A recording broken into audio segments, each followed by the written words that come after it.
It's your boy DV, and this is episode whatever. It is Thursday, September the 13th. Taking a couple of days off from talking with y'all. I have some things on my mind. Today, I was supposed to get some very important things done. I'm putting together some documentation, a heck of a lot of documentation for merchanting. Merchanting is the process that one undertakes when one is trying to get a relationship with a bank or to take credit cards. So basically, I have to get together all of my articles of incorporation, bank statements for 3 months back, 3 months back of merchanting statements, that kind of thing.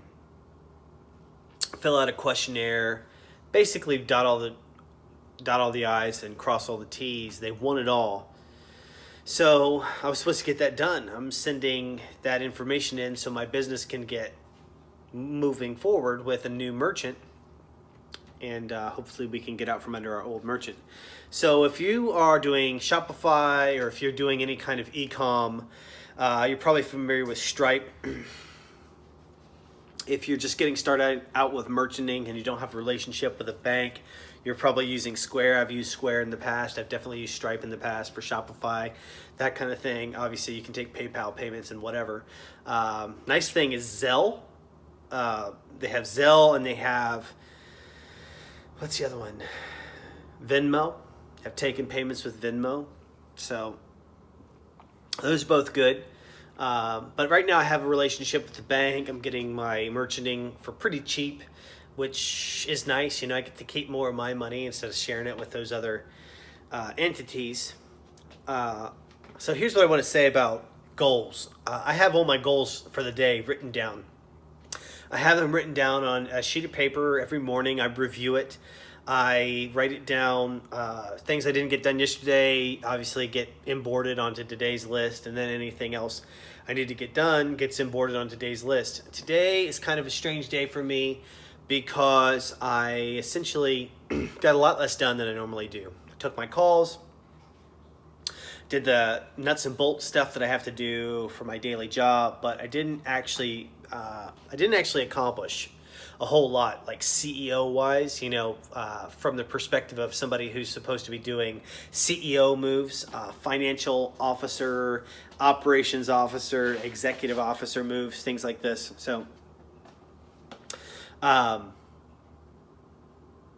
there's tomorrow. It's a little bit of a failure for today. Here's what I want you to consider. Here's my takeaway. Increase your fail quotient. So I'm going to probably talk about that a lot. This is something I really believe in. Increase your failure quotient. So you're going to fail, and you're going to fail, and you're going to fail, and you're going to fail. And each time you're going to learn something. And then eventually you're not going to fail. You're going to have a success. So if you fail faster, let's say you fail 10 times in 10 days rather than 10 times in 30 days before you hit your success, well, that's called increasing your fail quotient. Now, what if you could just fail 10 times in one day? You'd really be increasing your failure quotient. It would only take you one day to get to the point where you had a success. So increase your failure quotient. Failure is not the end, and it's definitely not the enemy. It's just the step that you have to take to get to the point where you get a win, get a success. So today I did get a number of things done. Probably the most important thing that I should have prioritized my time around was the merchanting. And tomorrow I'm going to get after it again.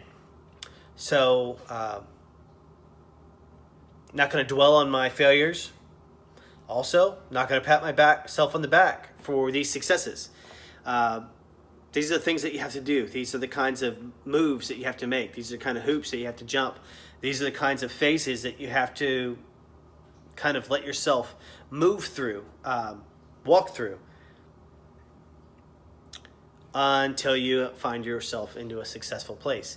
I read somewhere that the average millionaire has 17 failures, 17 failed businesses before he hits the one that really makes him or her his money. So I want you to think about that. If you've got a business right now that makes 50 grand, you're doing great. If you got a business that makes 100 grand, You're doing great.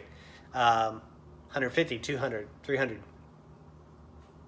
Here's another fun fact. I looked this up. To be in the 1%, all you got to do is make $400,000.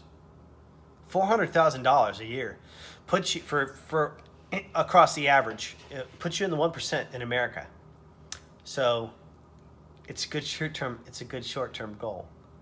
So hashtag increase your fail quotient. Hashtag make it to 400K in a year, and you're a winner. Signing off. This is DV.